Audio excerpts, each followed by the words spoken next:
Bach. But no, a lot of other things on my mind as of late. But let's see. Where on earth?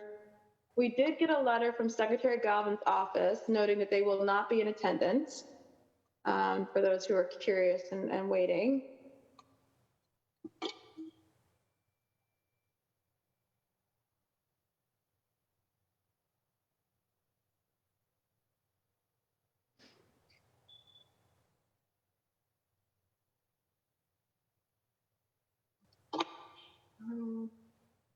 It's frustrating.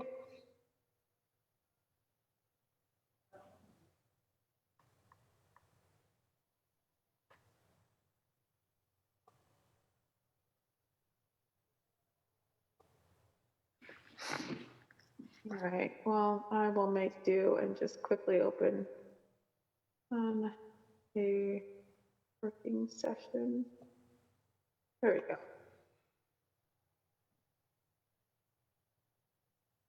All right.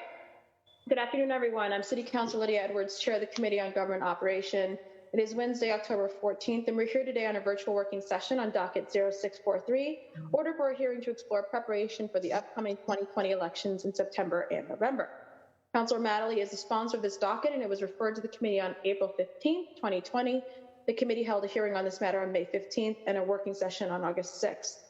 In accordance with Governor Baker's executive order, we're modifying certain requirements of the open meeting law and to balance both the safety needs and also the ability for us to do our jobs. The public may watch this meeting via live stream at www.boston.gov/city-council-tv. It will also be rebroadcasted at a later date on Comcast 8, RCN 82, Verizon 1964. Written comments may be sent to the committee email at ccc.go@boston.gov. The purpose of this docket is to ensure that the upcoming elections provide safe ways for people to vote. At the hearing, we discussed all of the preparation. We then had a subsequent working session in advance of the primaries. And today we're going to have another working session in advance of our general elections. We're going to hear from the Commissioner of Elections about the things that went well, about things that need improvement, and also about any additional preparation we're doing this for this November 3rd election. Wanted to thank those in attendance from the administration. We have Commissioner Ineida Tavares from the Boston Election Department, and Sabina Pamonte, who's the Assistant Registrar. And I'm also joined by my colleagues, Councilor O'Malley, Councilor Liz Braden, Councilor Bach, Councilor Mejia, and also Councilor Arroyo. And just making sure I'm going to let Councilor Arroyo in. We're going to do some very brief opening remarks. We don't expect this to be a long hearing, but we're all excited about hearing about what's going on. So I'm going to kick it over to the lead sponsor, Councilor O'Malley, and then in order of arrival, it'll be Councilor Braden, Councilor Bach, Councilor Braden, Councilor Mejia, and then Councilor Arroyo. Councilor O'Malley.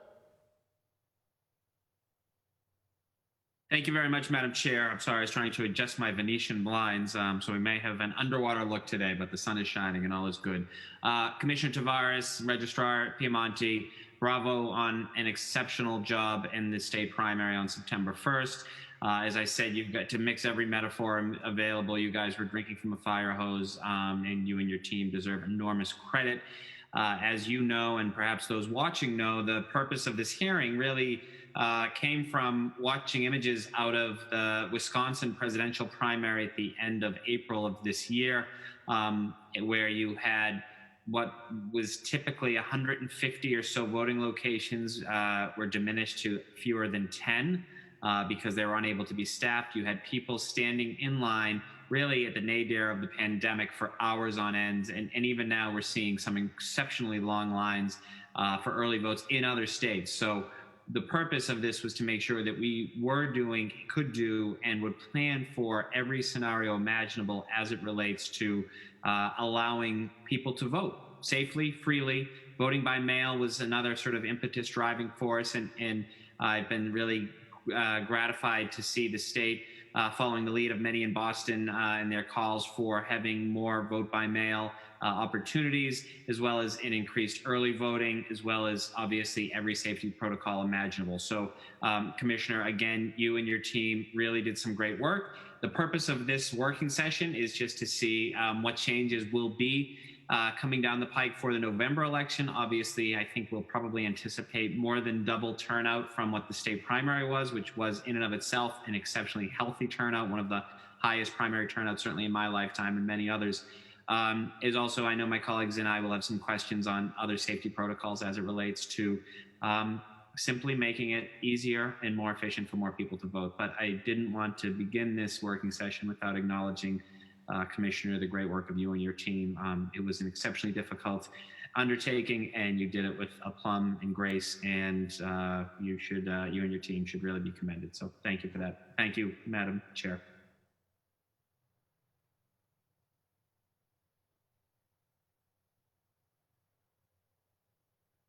I think you're still muted, Madam Chair.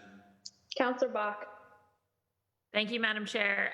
I am excited to be here today. I've been, appreciated all the work that went into September 1st election, as Councillor O'Malley said, and really excited about the proliferation of ballot drop boxes across the city. I know in my district, we've got them both at the Central branch of the Copley Library and also out at the Parker Hill Library branch in Mission Hill.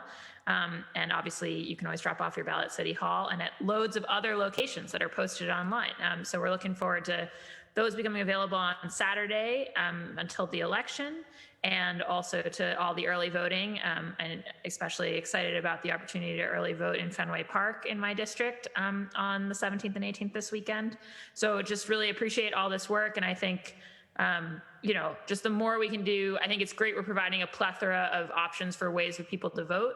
I think in the midst of all that, people sometimes get confused, and so the more that we can use this hearing to focus in on how we spread the word about the ways for people to vote, and then thinking about how down the line we use this election and a really hard situation to learn how to make voting more accessible for everyone in every year. So thank you, Madam Chair.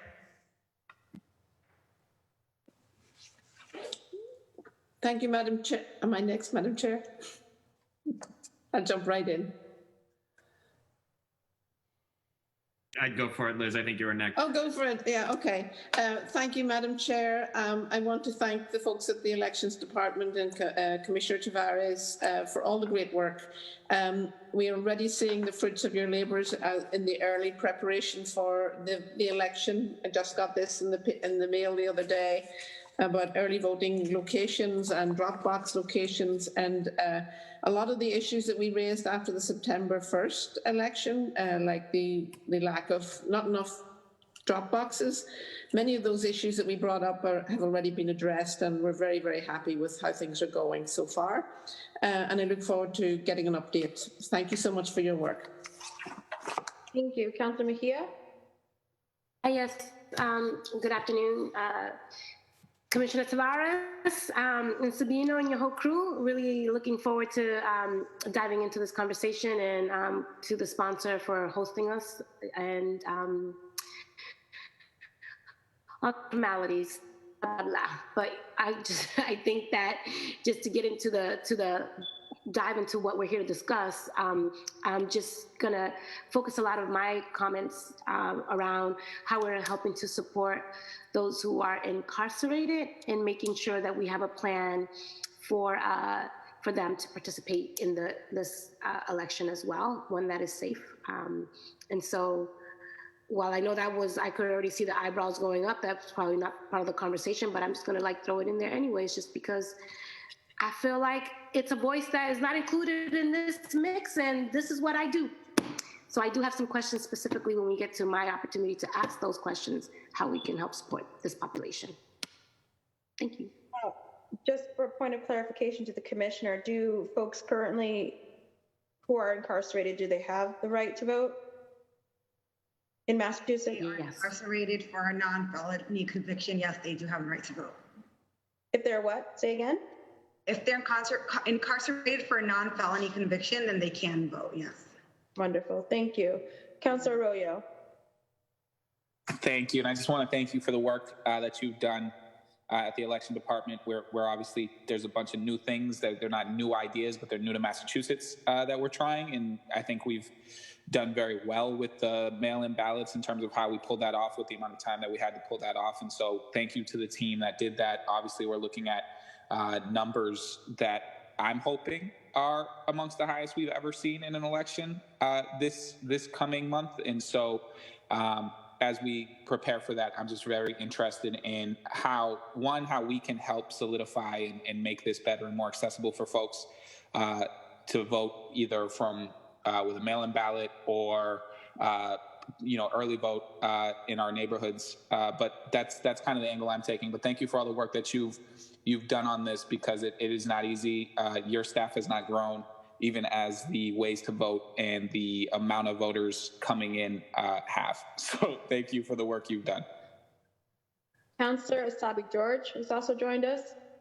Thank you very much, Madam Chair. I apologize. I'm in the company of others. I just want to thank the chair for bringing this before us. Look forward to today's conversation. I think it's going to be certainly informative in thinking about what happened in September and how we can best prepare for the next couple of weeks. Thank you all. Thank you. So without further ado, I think I'm just going to go ahead and turn it over to the administration and allow for the commissioner to go ahead and do her presentation. All right, thank you for inviting us to provide this update. There were, as you can imagine, a lot of lessons learned in September that will be applied to the November election. In September, the turnout was pretty impressive. We had a 35% turnout in September, so we are anticipating a higher turnout this go around. So we do appreciate any opportunity that we have to get the communication out there to the registered voters of Boston, so that we can counter any misinformation that is out there currently. So thank you for the opportunity. So I guess we can go ahead and just start to ask questions. I didn't know if you had any presentation about registration levels, if you had any numbers for us in advance of November 3rd. I think I do have numbers in terms of, I think registration is pretty much the same. We fell off a little bit, and then we picked up again. So we're at about 420,000 registered voters in the city of Boston. Previously, we had in September 91,072 requests for vote by mail ballots. And of those totals, we had 52,000 returned. Another 10,886 residents decided to show up in person during the early voting period, and 77,333 residents voted in person on election day. We are currently at 133,817 requests for vote by mail ballots, and we have mailed out 100,000 of those requests so far, and we'll be working diligently throughout the rest of the week to push the remaining ballots out. So that's where we are with the vote by mail piece right now. And we're also preparing for the start of early voting, which starts on Saturday, the 17th. wonderful. And for folks, I'm sure we can post or at least state the website where they can track their ballot request.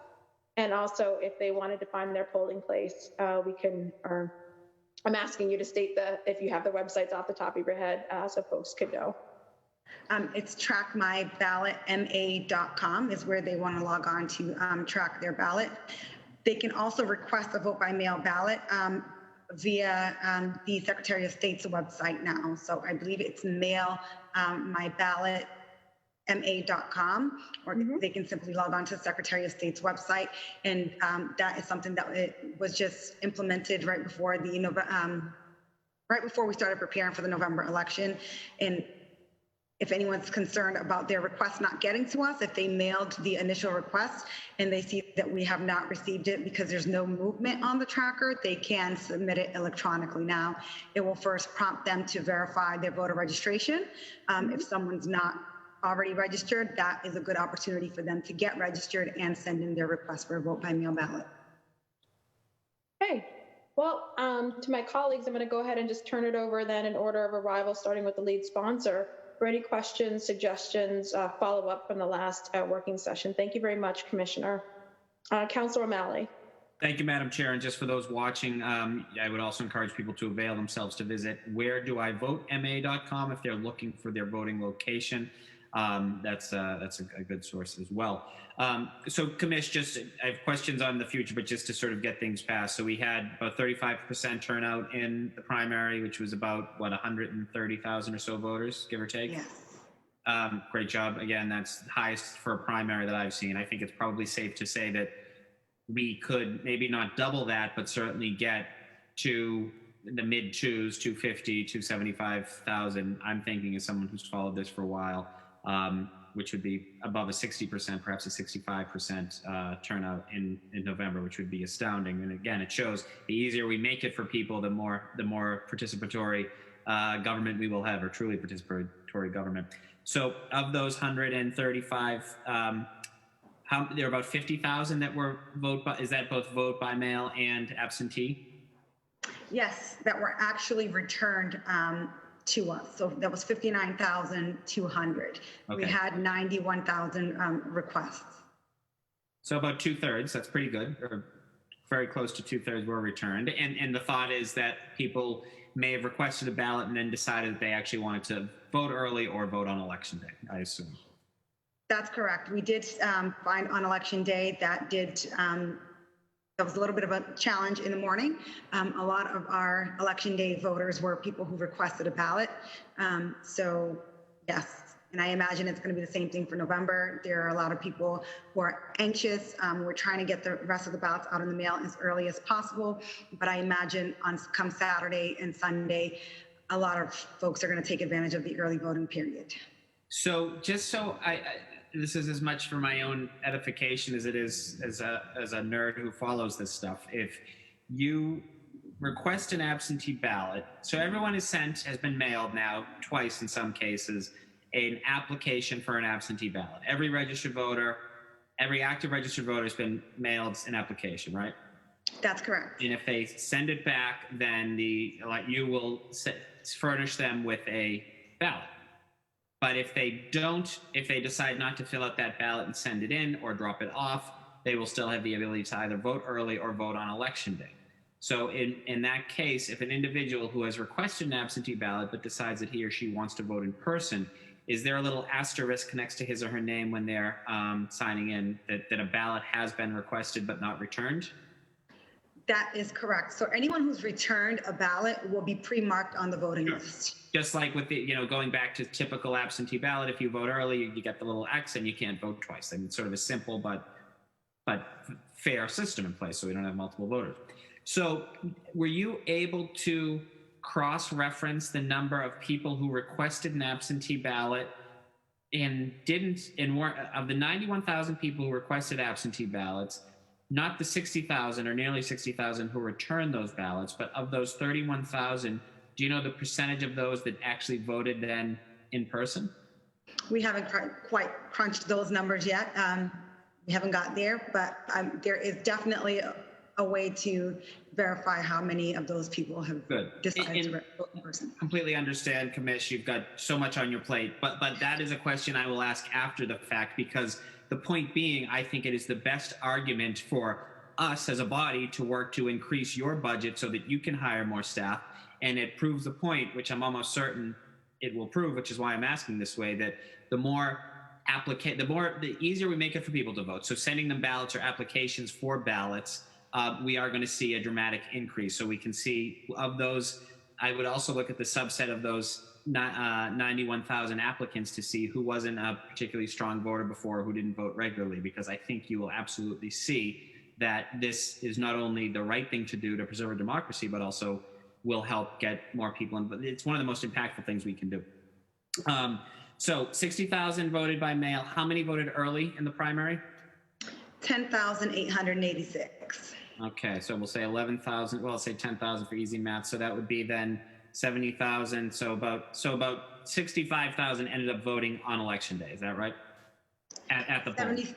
77,000 voted on election day. So 77,000 voted on election day. Okay, so it wasn't quite an even split, but for all intents and purposes, it is fair to say that because of these three options for voting, roughly half of the voters voted in person on election day, and the other half either voted early or voted by mail. With not an exact split, but we're talking about 70 versus 77,000 or so. Yeah. And then I guess we would possibly think those numbers would hold true for November, other than the fact that the weather is going to be colder and we are seeing an uptick in cases. So perhaps we might see the pendulum shift a little bit with more people voting early and voting by mail. That's correct. And we have an additional week this time around for early voting. So we have an additional weekend and another full week of early voting. Okay. And how many, so just as folks know, how many ballots did you say we've sent out for the final election, for the November election? We have a total of 133, almost 134,000 requests. Of those requests, a little over 100,000 have been mailed. That's fantastic. So you're also well ahead of the game of where you were pre-primary in terms of getting the ballots out to people. Now we're 3 weeks ahead. So in how long can individuals request?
Ballot drop boxes across the city. So we've included 15 additional boxes for a total of 17. 2 of those boxes will be available here at City Hall, one on the outside on the 3rd floor, and the other one will be on the Congress Street side, outside and accessible 24/7. The other 15 locations are going to be mainly at Boston Public Library locations. They will be stationed outside and accessible 24/7. They will also be monitored by 24-hour surveillance. We have one site in Rosendale that will be at a PCYF site, simply because the library there is under construction. So we try to be consistent about the location that we are using, and they are going to be accessible outdoors, so that it's a contactless method for them to return their ballot. They don't have to go into a building if anyone has any COVID-related concerns about going into a building. And when you say 24 hours, sorry, just last question, I'm sorry. 24-hour surveillance, is that camera, closed circuit cameras? That's correct. Okay, that's it for this round. Thank you. Thank you, Madam Chair. Thank you, Commissioner. Thank you. Councilor Bach. Thank you, Madam Chair. Commissioner, I was wondering if you could speak a little bit to, I understand when somebody comes to vote with and has that mark that they requested a ballot, this is in person on election day. We talked to the first hearing in August about the need for that phone call downtown to check whether or not their ballot had come in. And I know that was a little bit of an issue, and I'm just thinking about the fact that we're going to have higher volume, and I was wondering kind of how you guys are preparing to make sure that if we have to have that phone calling step, that we've got enough capacity to have it not be a source of delay at our sites. So that was one of the lessons from the September primary that did cause an issue in the morning, and we were getting a backlog of phone calls, and lines were forming at the locations because everyone was calling in here. So we did double check with the Secretary of State's office that it was okay to forego that process. So we won't be requiring that process, but that procedure, there will be checks and balances on the back end here. Should we receive someone's ballot, we will hold on to it so that we can cross-reference the books on election day, just to ensure that someone hasn't in fact voted in person before we count the ballot. Got it. So if a ballot comes in late enough that it wouldn't be marked on the poll checkers, then you're going to segregate those and hold them just until you have a chance to compare the two lists. Okay, that makes a ton more sense to me. Yeah, I had concerns in August about that piece of the puzzle, so glad to hear it's been moved away. And then I guess another question, one thing I heard from poll workers on the day was that you had people coming in with, to drop off their ballots at polling sites thinking they could do that and finding out they couldn't. And when it was the person themselves, it was totally fine because they could just spoil the ballot and cast a new one on the site if it was their polling place, right? But that we had situations where people were bringing the ballots of their family members in their respective envelopes. And of course, the family member is not there to vote. And so I find myself wondering whether we might want to kind of proactively prepare a map and guidance for our poll workers about these are the nearest drop boxes to your location. Because obviously in September, the only drop box was City Hall, but I feel like if that happened in a Mission Hill polling place, like if someone comes to the Tobin Community Center with their ballot on election day, I want the poll worker to say, you can't give that to me here, but you can drop it at the library around the corner, right? And there's a ballot box there. I just know that was an issue with our communities. I think that is an excellent suggestion. Our poll worker trainings have not started yet, so that is definitely something that we can include and include it with their materials. So thank you for that suggestion. We will definitely use that one. Great, awesome. It's just here to help. So yeah, I think, and I mean, I guess the only other question I have is just when you think, I mean, I know you said we're working all flat out this week. Do you think that by the end of this week or the beginning of next, it's when do you think we'll have that other 33,000 cleared? Because there's a lot of anxiety around this election. You're hearing it, we're hearing it. People who don't have their ballots yet are saying to me, when is it coming? Oh, we're aiming for the end of this week. So by Friday. Yes. Okay, that's great to hear. Madam Chair, I think those are my questions for now. Thank you. Councillor Braden. Thank you, Madam Chair. I had a question about, and my colleagues have already asked many of my questions. If you mail your ballot in and it doesn't arrive before election day, how late will your ballot be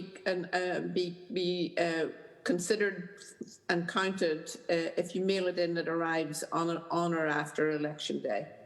So any ballots postmarked by November 3rd will be accepted up until November 6th. So as long as it gets here by the 6th, we will count that ballot.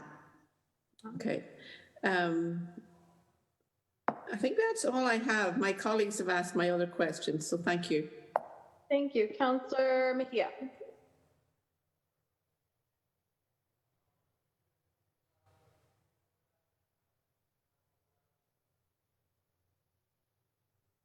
Councillor Mejia?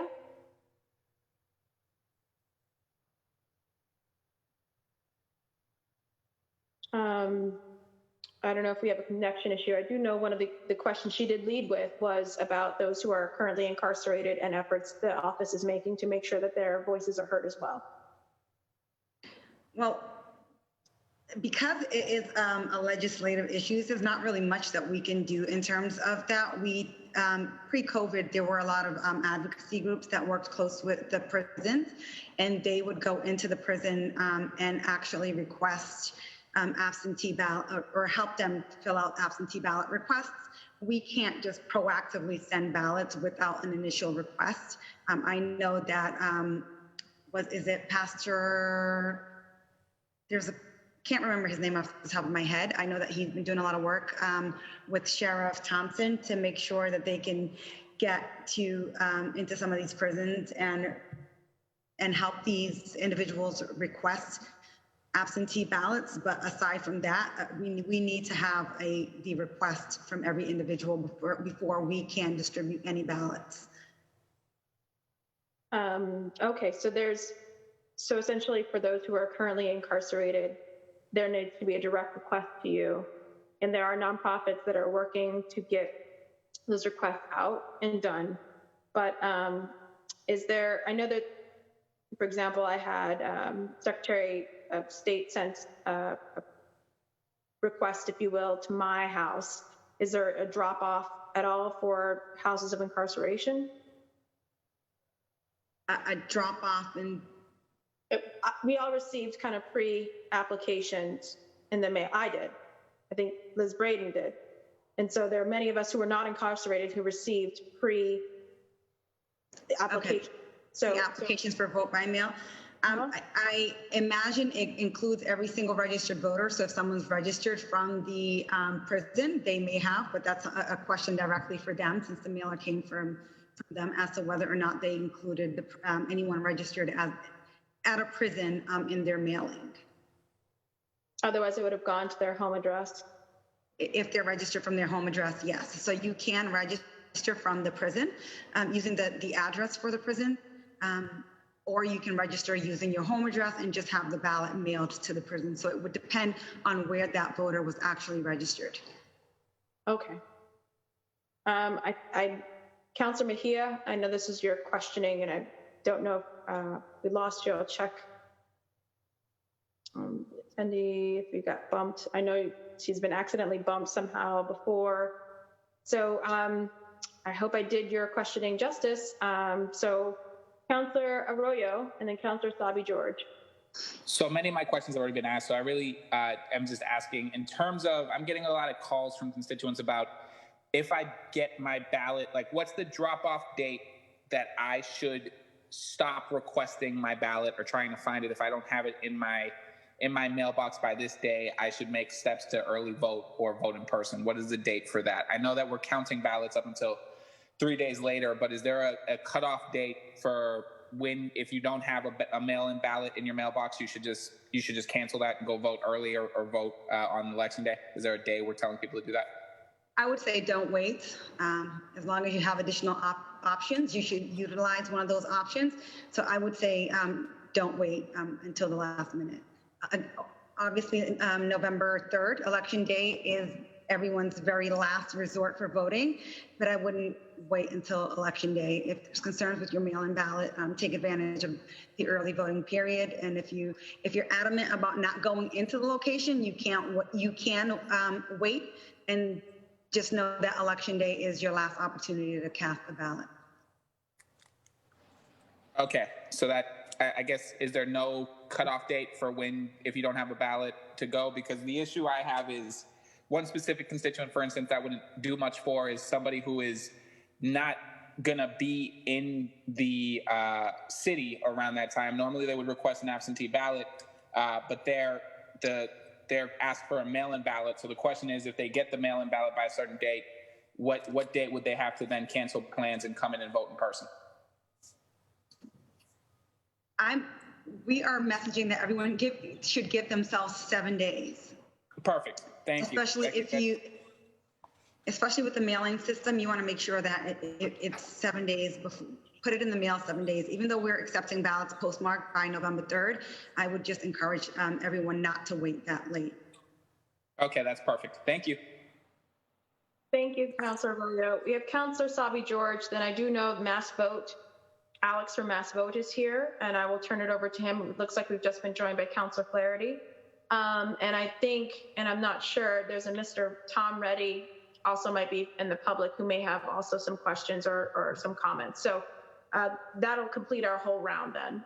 We'll go to Councilor Sabi George, then Councilor Flaherty, who just joined. We'll hit up the two Mass Vote, and then, and Councilor Flynn has just joined as well. We'll get through the councilors, the Mass Vote comments, and if Mr. Reddy or anybody from the public has a comment, then we'll go through the second round. Is that okay, Councilor O'Malley? That's lovely. Thank you, Madam Chair. Excellent. Councilor Sabi George.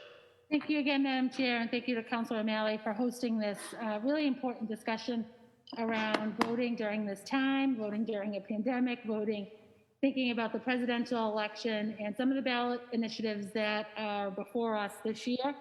You know, for me, it's about access to voting and that we aren't limiting anyone's ability to vote when they need to and how they need to vote safely, and that we're able to share the information properly with all of our residents across the city of Boston in particular. So I don't think I have any additional questions. I think that those asked by my colleague and sort of led by the lead sponsor here, Councilor O'Malley, I'm grateful for his leadership in this space and for the questions and comments from my colleagues. So that's it for me, just sort of an interest in a heightened awareness around increasing and making sure that we have access, that our residents are safe when they vote and have, it's a safe process, and that they have the information they need in order to fully participate in our election coming up. So thank you, Madam Chair, and thank you to the maker.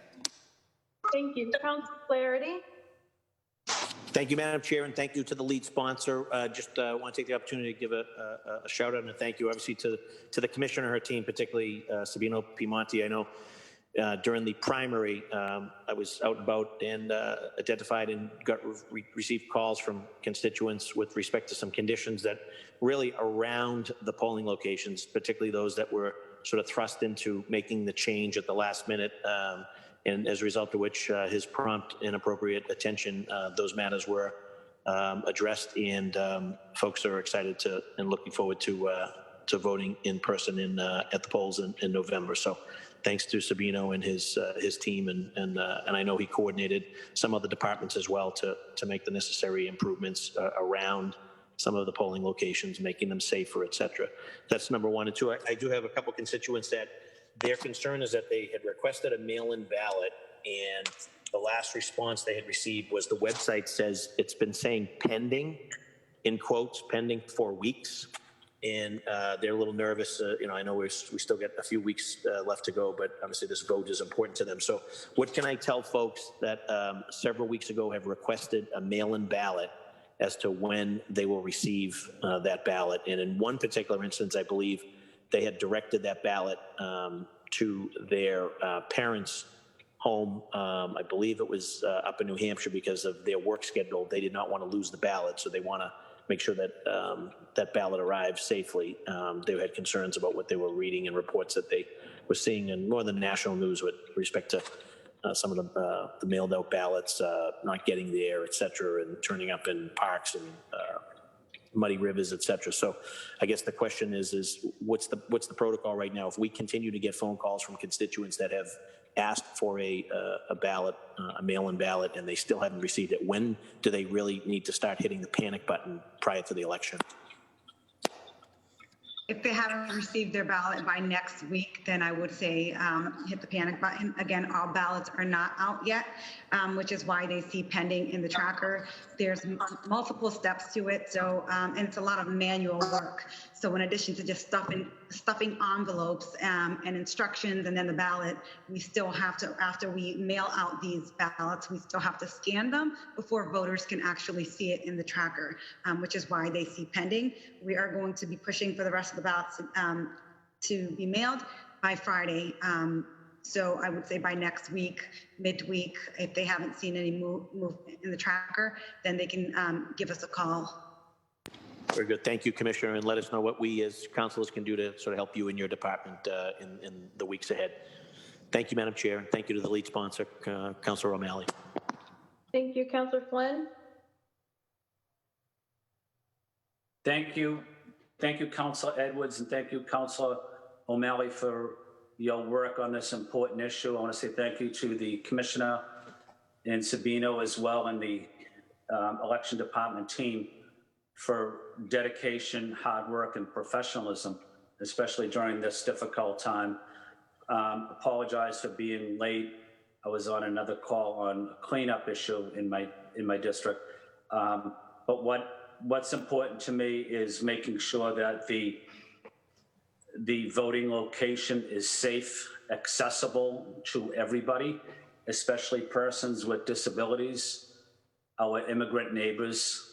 It's welcoming to our immigrant neighbors, and language access is also a critical part of elections. I'm the vice chair of civil rights with Councilor Mejia, who is the chair, and we take this issue very seriously. Voting rights is a civil rights issue, so I just want to highlight the tremendous work on the election department of being responsive, and there's more work that we want to do on this issue. And I also want to highlight the early voting at District Hall. I know it's a great addition, and the residents of Fort Point in the South Boston waterfront. Tom Reddy's on it on this call, but they're very happy about it. So again, I want to say thank you to Commissioner, thank you to Councilor Edwards and Councilor O'Malley. Thank you. At this point, we're going to, before we go back through the counselors again, we're going to go to, I think there was a public testimony, or at least a Mass Vote may want to comment from Alex from Mass Vote. And I'm not sure if Tom Reddy also had a comment, but I wanted to make sure. Yeah, sorry about I was a little confused, but I just submitted some written testimony. So if you guys want to take a look at that, you're more than welcome to. And my email's on there. So if you have any questions from the advocate perspective, I'm happy to answer those as well. I actually forgot to ask my one question, and that was, did you have any complaints or any issues with people being asked to wear masks? Was there any pushback? I'm just curious in general how polite Bostonians were on the primary day. I think overall they did pretty well. We didn't have a lot of issues, and our poll workers were very well trained on how to handle the situation. So all in all, no complaints. That's good to know. I'm very happy that people didn't add any additional stress on our volunteers. People forget that they're volunteers who are working very hard on election day and throughout. And then Tom, I wasn't sure if you wanted to say anything before we go back to counselors. He does. Okay. Go ahead, Tom. You can unmute yourself. Yeah, thank you, Counselor. Most of my questions have been addressed. I did want to also thank the Commissioner for considering an early voting location in the South Boston waterfront, as Councilor Flynn had mentioned. So that's clearly the neighborhood appreciates that. I do have a question as it relates to poll observers or watchers, I guess, whatever the official term is. How many per precinct and/or how many per poll can be allowed in the particular polling location on voting day and early voting, I guess, but clearly on November 3rd.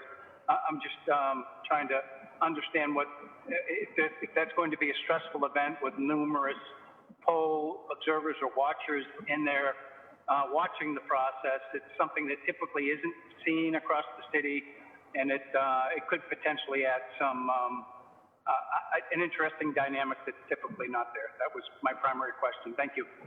Thank you very much, Tom. I don't know, Commissioner, if you wanted to address that. So there is no set limit.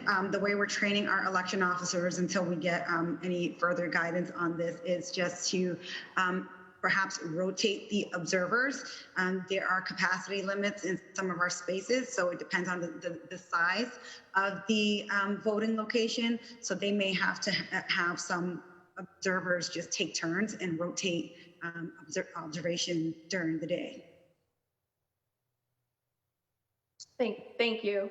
Councilor Mejia, I think we had called you and we kind of went through the discussion on those who are incarcerated, but I see you're back. So if you wanted to ask any questions. Yes, I'm sorry. I got a call from my daughter's school. Even though it's remote learning, there's still things that I need to, so sorry about my disappearing act here.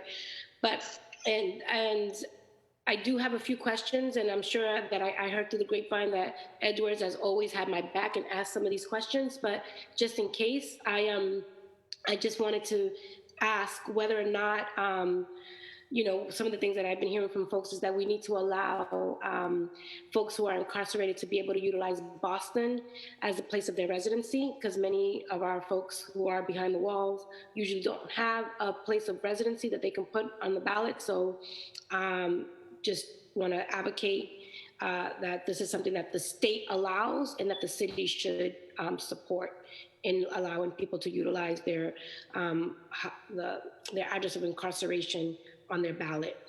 And then the other piece that I'm curious about, with 20 days until elections, we need to provide absentee ballots, applications, and materials on candidates and deadlines to every incarcerated eligible voter. And I'm not sure who or how, if that is happening at all. And then if not, then I'm just curious if we could make that happen, and what would that look like to do that here in Boston. And then we're wondering if we can coordinate.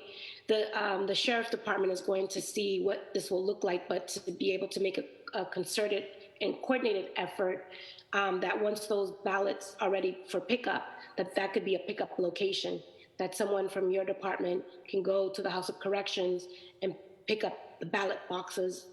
I don't know, something needs to happen to ensure that these ballots get counted and submitted.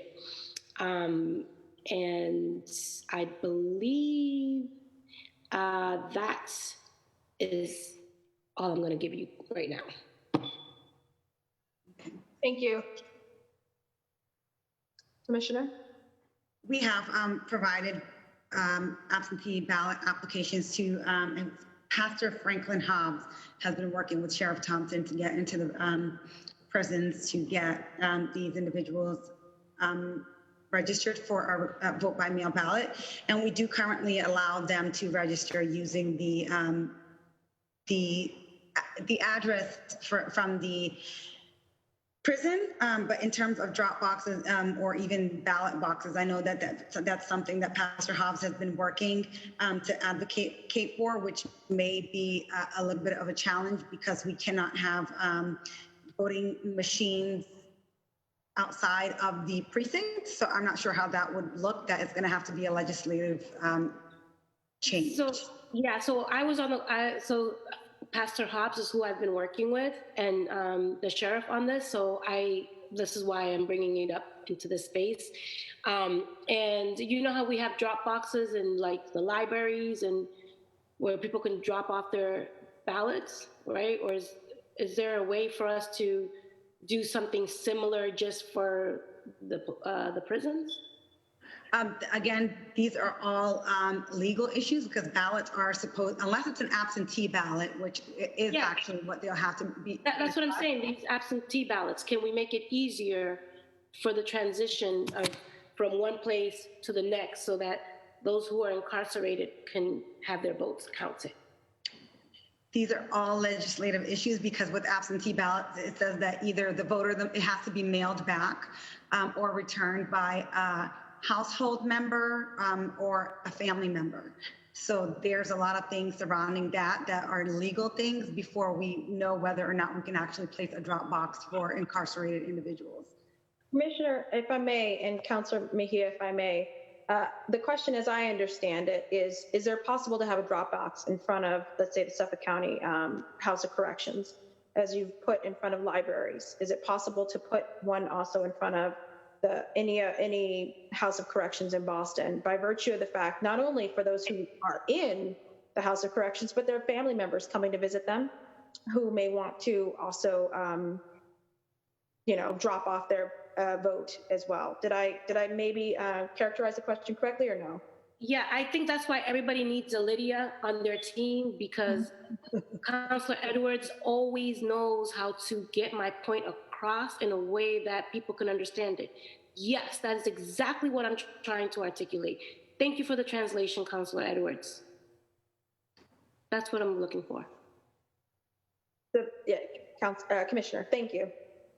If it's for the November election, for at this stage in the game, then no, it's not possible to put a drop box. But there's nothing that says or limits where we can place drop boxes.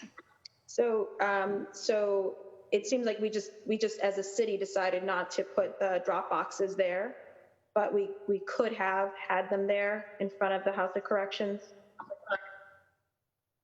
We went based on the guidelines set forth by the Secretary of State because there is nothing really governing drop boxes. We, at the bare minimum, decided to follow their guidelines, which was placing drop boxes at city-owned locations that individuals were familiar with, that would be under surveillance 24 hours. So in trying to identify a location or city-owned locations that people frequent and people are familiar with, we decided to go with Boston Public Libraries for consistency and messaging. well, I don't know, Councilor Mejia, if you had a follow-up, but I definitely would encourage the city to consider House of Correction as a very secure place with 24-hour monitoring. For too many of our families, it is a very familiar place. They visit their loved ones there regularly, every weekend, every holiday, every day, as their work schedules will allow for. It is a place for a lot of children. It's a place for a lot of families to come. And while there might be the issue of whether the Boston residents are all technically coming there who are voting, they are Boston residents if they choose to be registered in that House of Correction. So one thing that I think, and I appreciate this truly, Councilor Mejia, you bringing this up and bringing this to there, that's the decision I hope the Elections Department will correct in the future. This isn't a massive election, police reform, incarceration, all on the ballot. And I think one of the places where we could have absolutely have had a Dropbox. Thank you, Councilor Mejia, for that comment and thoughts, line of questioning. So I just wanted to note that. Is it really, there's no way we can put a Dropbox out there at all? It's going to be, it was really challenging getting the drop boxes to be in place by Saturday, and to get additional drop boxes because there's such a high demand. It's going to be very challenging. Could we rise to the occasion for that challenge? I think it's a matter of civil rights. I think it is what you're hearing yourself. Councilor Mejia, go ahead. I mean, it's one box. I mean, I don't know that. Look, I'm going to be 100%. I don't know. I understand his laws, and I don't want to break any of them, especially live on YouTube right now. But I do think that we have an opportunity. We have an opportunity to really step up in a way that really shows that, regardless of what we talk about second chances, and we can't even give people an opportunity to vote. In the city of Boston, and how are we really serious about removing barriers if people who are living these realities can't even vote for utilize their voice. And so I think that it's 20 days from now. I'm sure that there's some magic that you can work with. I don't know, maybe Mayor Walsh got some friends up in the State House still, that he can make a few phone calls and call William Gallivan, that commissioner or whatever he is, the Secretary of State. So let's do something. I think that this is one of those things like, let's figure it out and let's be aggressive about removing these barriers. It's 20 days. It's one Dropbox. It is an effort that is worth us fighting for. I will definitely look into what our options are and get back to everyone about this Dropbox. Thank you. I'll volunteer to help you. I'll drive it if I have to. Just let me know what I need to do. I'm here for all of it. Thank you. I'll keep that in mind. Thank you.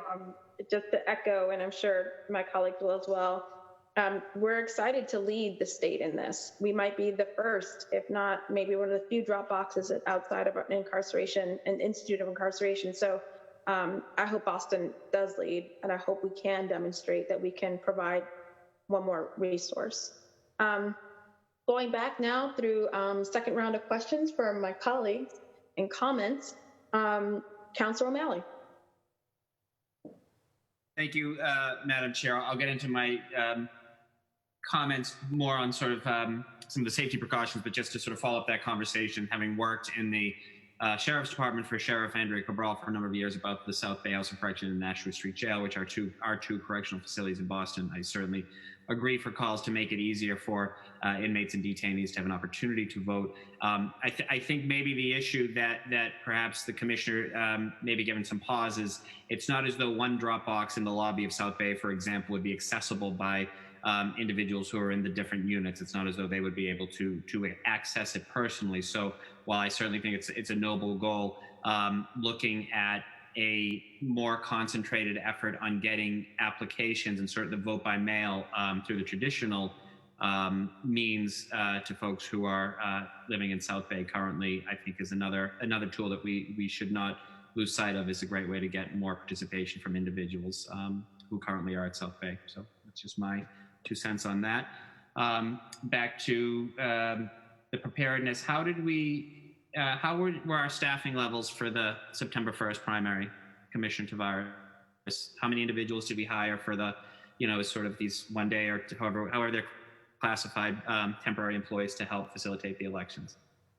We did hire approximately 1,800 election officers to serve on September 1st. We did find that a number of those individuals did not serve because they were experiencing some sort of symptom, and we asked that anyone who had any symptoms stayed home.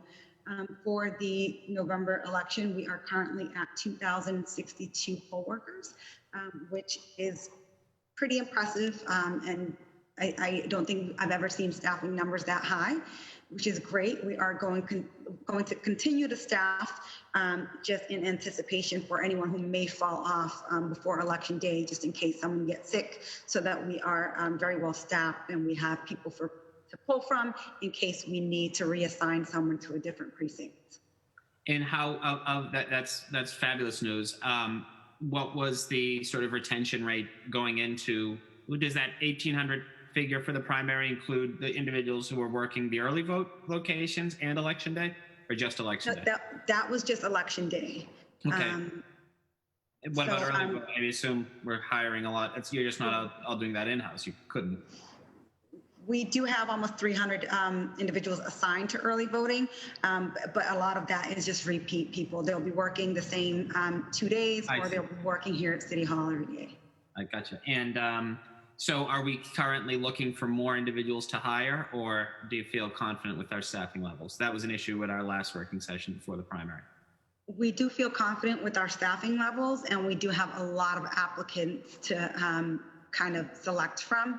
So we will continue to staff based on the applicants that we have right now. We simply can't reach everyone that we have in our applicants pool, which is, I think, over 7,000 applicants at this point. Wow. Why do you, I mean, that's an amazing figure, because I know that was a real concern at our hearing in May and then our follow-up working session in August, that we wouldn't be able to get the participation, but that's fantastic. So we don't have to speculate on that. That's good news.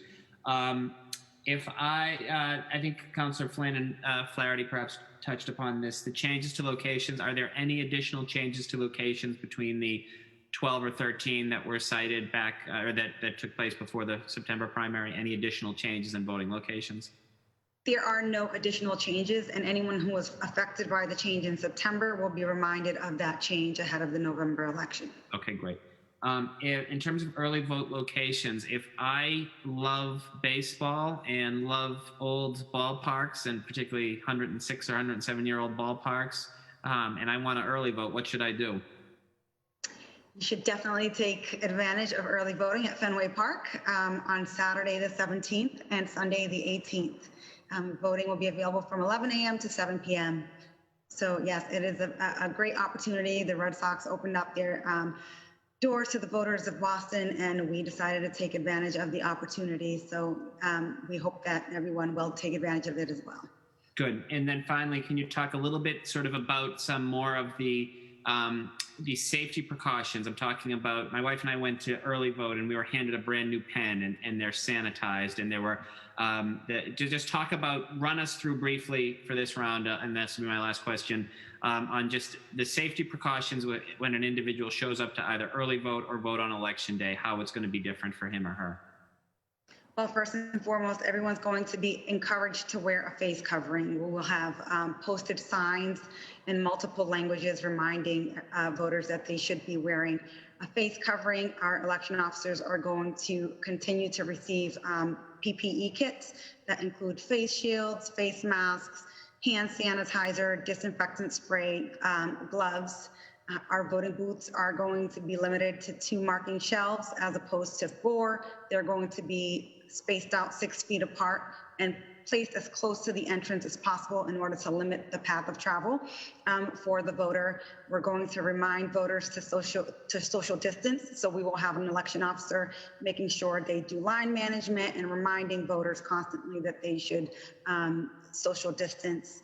So, and we also, in addition to all of that, we reminding our poll workers to clean, but we have cleaning crews assembled that will go out into every single polling location with electrostatic guns and disinfect the location every 2 to 3 hours.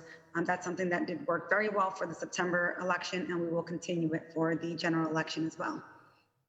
And then I guess this will be my last question. In terms of sort of other safety, obviously this is a very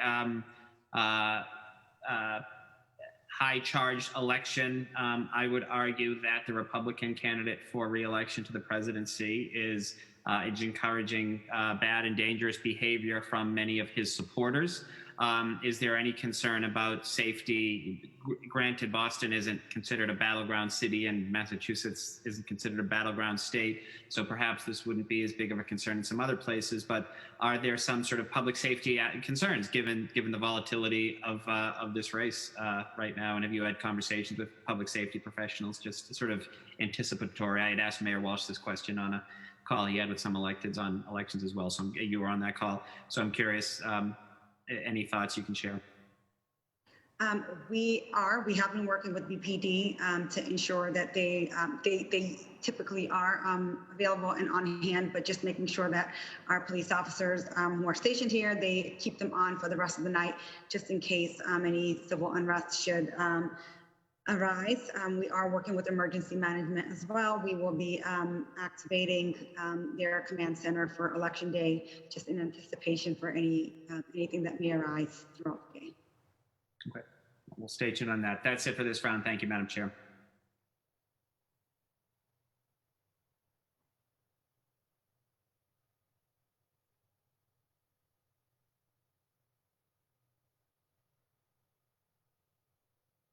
I'm sorry, you're still muted, Madam Chair, but.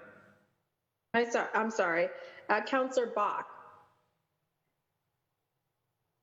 If Councillor Bach had to leave, then we'll go to Councillor Brayton. Thank you, Madam Chair. I had you mentioned, Commissioner, that you are stuffing envelopes and that there's a huge number of requests for mail-in ballots. And I'm just wondering about your staffing capacity at City Hall and looking forward to, you know, historically looking back to previous elections and then looking forward to future elections. I'm thinking about budget implications for your department to be able to handle this extra workload with increased voter participation, which is a fabulous thing. But just how are you doing with staffing and any anticipated increased budget needs going forward? I think we are doing okay in terms of our budget. We do have 12 seasonal hires currently working for us. It worked out well because we were not able to utilize any of our seasonal positions over the summer because of COVID. So we were able to hire individuals to come in and help with the election. We have election officers who are not only helping on election day, they're here helping us stuff ballots as well. And we do have staff members coming from other city agencies, so individuals who may be working from home or scheduled to work from home on certain days are actually coming in here to assist. And we will take as many people as we can to get all these ballots out the door by Friday. So if you know someone who is willing to volunteer, we're happy to have them. We also have volunteers from the legal department here in the election office actually stuffing ballots right now. So everyone's helping. All hands on deck. That's right. Thank you. Thank you. That's all, Madam Chair. Thank you. Councillor Mejia. Thank you again. So I just have a few questions about communication and engagement in terms of like where the new ballot drop boxes are and what languages we're reaching out in. I know that I did see a long list of all of the places across the city, and we've shared that on our socials. I'm just trying to still determine whether or not you have it in multiple languages. I haven't seen that communication in multiple languages yet. And if you have it, if someone could email it to me, that would be great. I haven't seen any multiple languages for where these drop box locations are in different languages. We will share the flyer. The early voter mailer that went out is in multiple languages. And we also have the electronic file that you can use for sharing. So we'll definitely send that over. And then, you know, a lot of people already feel mistrust in the government, right? And they might be really skeptical of any changes to the electoral process. I'm just curious what is being done to communicate any changes or considerations made by the elections department. Yeah, I'm just curious about what your communication has been to the general public about what you're doing, why you're doing it, how you're doing it, and how safe it is. So we have been working closely with the communications team here in the city. They are assisting with constantly monitoring our social media accounts to answer any questions. If someone has if there's misinformation out there, they're trying to counter it via press releases. We've done a number of press releases to address the voting options this year. And if anyone has a concern with perhaps their ballot not getting here on time or not seeing movement on the tracker, that's something that we've been trying to constantly communicate, having posts on our social media account, but also on the city social media account because the city has a larger number of followers. So we've been trying a variety of ways to get information. Again, we did conduct a mailing of the early voting locations and the voting options to every single household. Everyone should be receiving those mailers if they haven't already received it. And it spells out all of the voting options, all of Dropbox locations. If someone has a concern, drop it off at your early voting location, Dropbox location, and things of that nature. That's great. And one last question, this is not even around safety. I'm just curious about signage. You know, those signs, vote today, the ones that you usually put out all over the city. I'm just curious if it would be possible for this time to have more signs across different parts of the city, because I know certain neighborhoods have more signage than others. Having run citywide, I got to be in all 22 neighborhoods during election, and I could see the difference in terms of equity and in terms of like Dorchester, Roxbury, Mattapan, East Boston, Hyde Park. In terms of visual signage, I saw more in other parts of the city. And I know that, and I'm not sure if the signage is based on the number of voters that turn out in those neighborhoods. And that's probably why there's more signage in those spaces, because that's where usually the turnout is. And then you just want to reach more people. But I'm just curious and what opportunities exist to put more signage in lower voter turnout spaces so that we can increase the turnout. I think our goal is usually to place them in high traffic area, but I can see what we have available for signage. If any, I'm assuming you're talking about the sandwich boards that we usually put out. I can see what we have available if it's possible to get some more out, but we may have everything that is in our possession already out on the streets. Yeah, and that's why, Commissioner Tavares, I'm so excited that I went through this first year of learning, because next year for the budget cycle, y'all, I'm gonna tell you, I'm gonna go hard in making sure that you all have the resources and the support that you need to be able to do this work. This should be a priority for the city. The fact that you gotta work whatever little sandwich boxes you have is just crazy at this point, right? And I think that our values is definitely a value statement, and we need to ensure that you have the tools and the budget that you need to really do what you envision for your department. So I just want you to know that I see you and I appreciate you, and I'm gonna go hard for y'all next year, just so you know. And I put this out and it's recorded, so people can play it back if I don't, but I got you. Thank you, we appreciate it. Thank you, Councilor Mejia. I think Councilor Arroyo had to jump, and Councilor Asabi George as well may have had to leave. Up next would be Councilor Flaherty, who I think is also gone. So, Councilor Flynn. Thank you, Councilor Edwards, and again, thanks to Councilor Edwards and Councilor O'Malley, to the Commissioner and her team at the Election Department. Commissioner, do we have enough translators working the polls that speak various languages, or is there still a need to get more volunteers to help out? We currently do have a good number. I don't know what the breakdown is per precinct, but it also depends on the actual location. So depending on what the location is, we would identify what the language needs are in that particular area and then staff accordingly.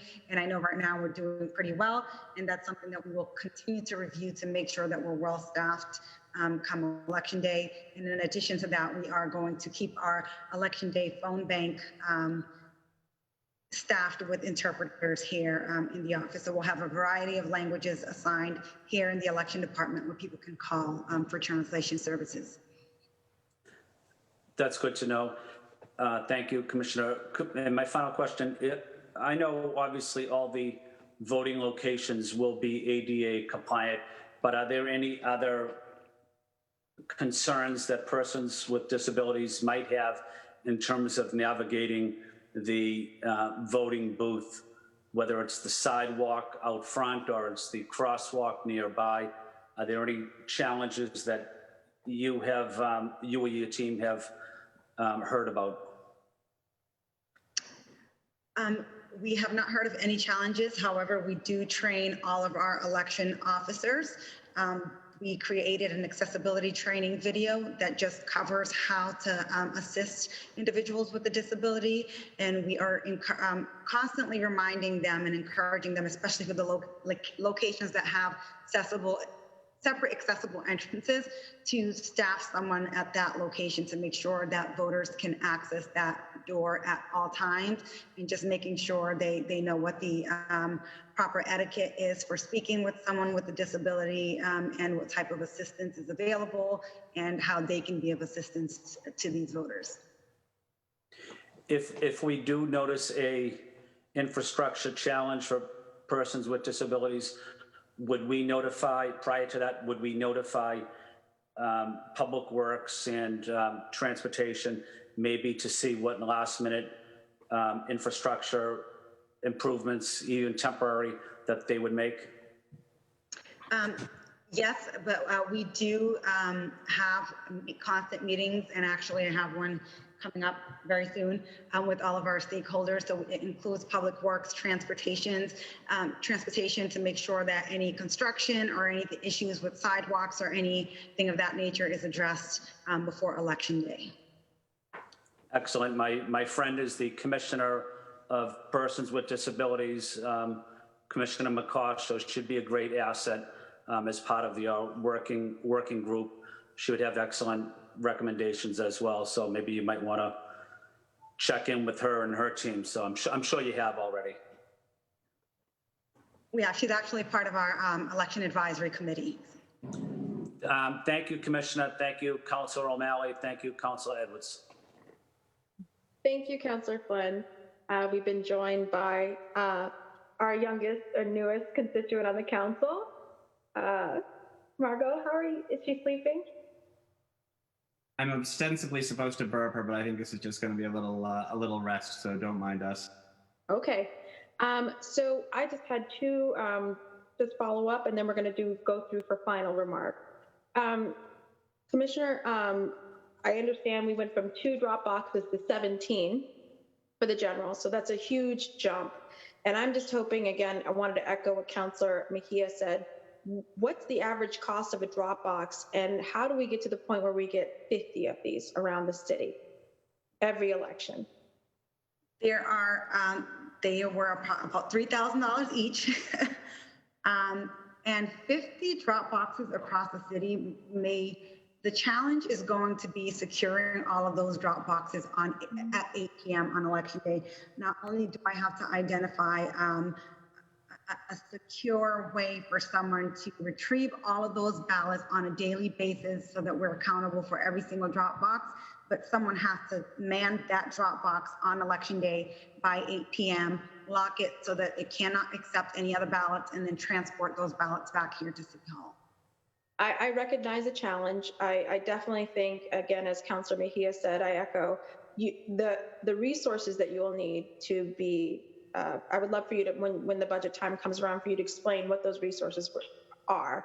So for the additional 23, that we need. If we have 17 now, I'm assuming they're not going anywhere. You know, we need about what, $69,000 more just for the drop boxes, and then there's security and location and all of those different things. And I hope that if it's staff that you need to help identify, or if it's just a study that you need to have done to make sure that we're clear about how by November 2021, our election, right, for all of my colleagues and the mayor, that we are demonstrating that we've done everything that we can to make it as simple as possible for folks to vote. So I really look forward to that, and I hope that I know my colleagues will join Councilor Mejia in pushing for the infrastructure and the dollars to make sure that's happening. And I just, again, appreciate your looking into the possibility of having a drop box outside the House of Correction, even if it is just for the final 10 days, and trying to come up with a place. I think it reminds people to vote. It reminds people that, you know, this is a place, if we're trying to meet people where they are, like we are doing with the libraries, we are doing with other public facilities, BCYF, things like that, people are there, and not just inside, but coming to visit people. So I think it's a great way of demonstrating that they are seen and not forgotten, as Councilor Mejia noted. So we're going to go through now for final remarks. We'll start again with the lead sponsor, and we'll just go through and finish. Councilor O'Malley. Thank you, Madam Chair. Thank you, Commissioner. Thank you to all my colleagues who participated. You know, this is the most important election of our lifetime. That has been said countless times in years past. This time it's actually true. Doing everything we can to ensure that as many people are able to vote safely amid pandemic, easily during other barriers that clearly exist to voting, to tackle those. I really want to see Boston become a leader, or continue to be a leader in this space. We had enormous turnout on what otherwise was seen as a very low, likely a low turnout election last month. And I think that both speaks to the civic spirit that is alive and well in the city, and the great work that you have done, Commissioner. So we stand ready, willing, and able. I think you've heard from countless of our colleagues talking about how as we get into next year's budget, it's important that you have the resources that you need. Because if we can, I'd love us to get to 70% in this important presidential election. And then by God, I want us to keep at that level or increase it in municipal elections, in off-year elections, in every election going forward. Same-day voter registration is something that we need to do. Automatic voter registration is something that we need to do. Looking at this increased access for voting, not only the early vote sites, but the vote by mail, are great steps in the right direction, having those access points to as many people as possible. I know you agree with that. I know we all agree with that. It's going to take the political will and the muscle to make it done, but I'm certain that we can. So looking forward to, we called the hearing initially, had a working session before the primary, had this. I would like it with the chair's agreement that we could maybe do a sort of retrospective after the November election. We'll give you a couple of weeks to catch up on sleep because I know how hard you're working, but just to sort of look in again, what way it can be an informal working session like this where we just look what went well, what we can work on in the future. But again, I will close with the way I began by saying that you and your team did a remarkable job, and we're very, very grateful for your leadership and your work in this vitally important area. So thank you, Madam Chair. Thank you, Commissioner Sabino, to your team. Take care. Thank you. Councillor Braden. Thank you, Madam Chair. I want to echo Councillor O'Malley's comments and thank the Commissioner and her team for all the hard work. I think they did an amazing job in September. I'm hopeful and hopeful that this is going to go well. And I am very grateful for this advanced mailing with information about early voting and drop boxes, etc. It's answered many of the questions that our constituents were asking in the run-up to the last election, and hopefully they'll be answered this time. And they will be more familiar with the process this time as well. I think to stress my colleagues' comments about the budget, I think it's really important that your department is well staffed and well funded to meet the challenges. We are hopeful that civic engagement and voter turnout is an upward trend in Boston. and we want to make sure your department's well staffed and well funded to meet the challenges going forward. So thank you so much. And I would like to see a debriefing session after the election to see what went well and see what we can improve next time. Thank you. Thank you very much, Councillor Braden. Councillor Mejia. Yes. So thank you again, Commissioner Tavares. I mean, I have to say that you started off in a very traumatic way with recounts to have to oversee, and then a global pandemic to have to figure out how to ensure that every vote counts. And so I just have to commend you and your entire staff for really leading under these circumstances. So I think that, you know, the work that you're doing is heroic in many ways. So I just want to thank you for all of that. And I would be remiss if I did not echo and continue to push and advocate to ensure that our incarcerated residents, constituents, because, you know, we work for them too, that they also have an opportunity to cast their vote and to be heard. And I think that this is really, even it's not just about making history, but it's really about righting the wrong.